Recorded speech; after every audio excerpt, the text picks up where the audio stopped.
बीवी ने अपने ही शोहर और उसके दोस्तों पर मुबैना तौर पर ज्यादती का मुकदमा दर्ज करवा दिया। असल हकीकत क्या है? शदीद मोहब्बत वाली शादी थी। लड़की इस्लामाबाद से आई थी। 3 दिन से इनकी पार्टी चल रही थी। डांसिंग पिल्स ये अपने पर्स में लेकर आई थी जो इसने सबको वहां पे प्रोवाइड की थी।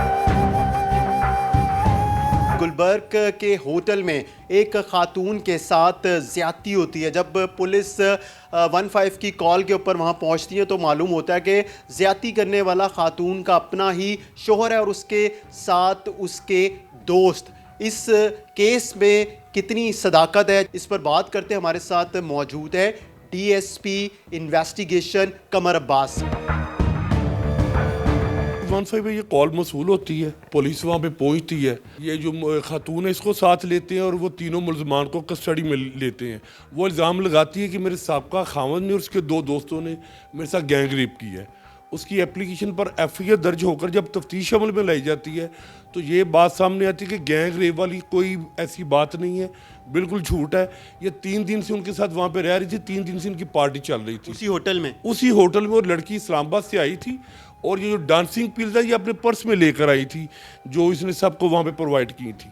और उसके बाद जब इसको कोर्ट में पेश किया गया इसका मेडिकल करवाने के लिए तो मजिस्ट्रेट के सामने इसने अपना मेडिकल करवाने से रिफ्यूज़ कर दिया, जिस पर मजिस्ट्रेट साहब ने उसका मेडिकल टर्न डाउन कर दिया। अच्छा, ये बताइएगा कि खातून का ये साबिका शोहर है या फिर खातून की अभी भी इससे शादी है? खातून की अभी भी शादी है। उसने एक उसको ज़ुबानी तलाक दी है, वो अभी भी इसकी बीवी है।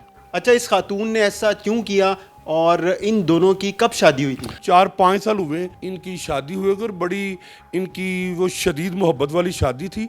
लड़के ने लड़की के लिए अपने माँ बाप और घर बार को छोड़ दिया हुआ था। लड़के ने बताया और लड़की इसलिए बाज़न हुई थी कि उसने 2-3 दफ़ा इसको दूसरी लड़कियों के साथ पार्टी करते पकड़ लिया था।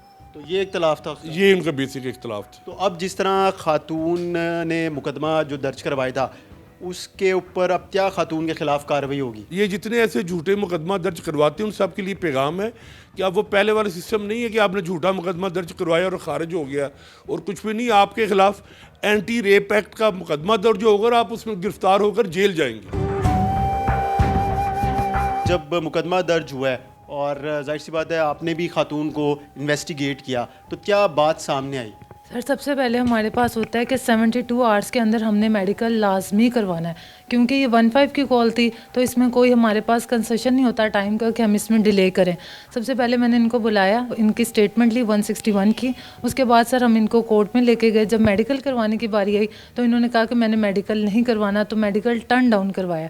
ये कोर्ट के अंदर जाके उन्होंने खुद बयान दिया कि मैं जो है मेडिकल नहीं करवाना चाहती। यही हो गया इसका मतलब कि वो मज़ीद केस आगे लेके नहीं चलना चाहती और वो माफ़ कर देंगी? जी सर, इसी तरह है। वरना अगर जो हमारे पास मेडिकल करवाते हैं उसके अंदर ये होता है कि मेडिकल जो भी चीज़ें होती हैं, कपड़े वगैरह, स्वैप वगैरह, जो सैंपल होता है वो हम लोग इनसे लेते हैं। उसके बाद उसको जो होता है ना वो हमें डॉक्टर जो होते हैं उसको पार्सल बना के देते हैं जो हम PFS से जमा करवाते हैं। तो इसका साफ मतलब ये था कि इनके साथ ऐसा जो है ना वो कुछ इनिशियल तौर पर जो है वो नहीं हुआ। इस तरह के बहुत से केसेस सामने आते हैं जिसमें ज्यादती का इल्ज़ाम लगाया जाता है और ज्यादती साबित नहीं होती है, तो उसको किस तरह लेके चलते हैं और फिर उसको किस तरह बताया जाता है कि ये झूठा मुकदमा है? सर, इसकी प्रॉपर इन्वेस्टिगेशन की जाती है। जो भी लोग इसके अंदर जिन पर इल्ज़ाम लगा जाता है उन तफ्तीश की जाती है। बेसिकली सबसे इम्पोर्टेंट स्टेप ये है कि हम दोनों के जो होते हैं ना वो DNA और सैम्पलिंग वगैरह लेके उनको टेस्ट करवाते हैं और उनको PFS से भिजवाते हैं ताकि जो है ना वो चीज़ें जो है ना वो हमारे सामने आ सकें। अगर मैच होता है तो इसका मतलब है कि जो भी हुआ है वो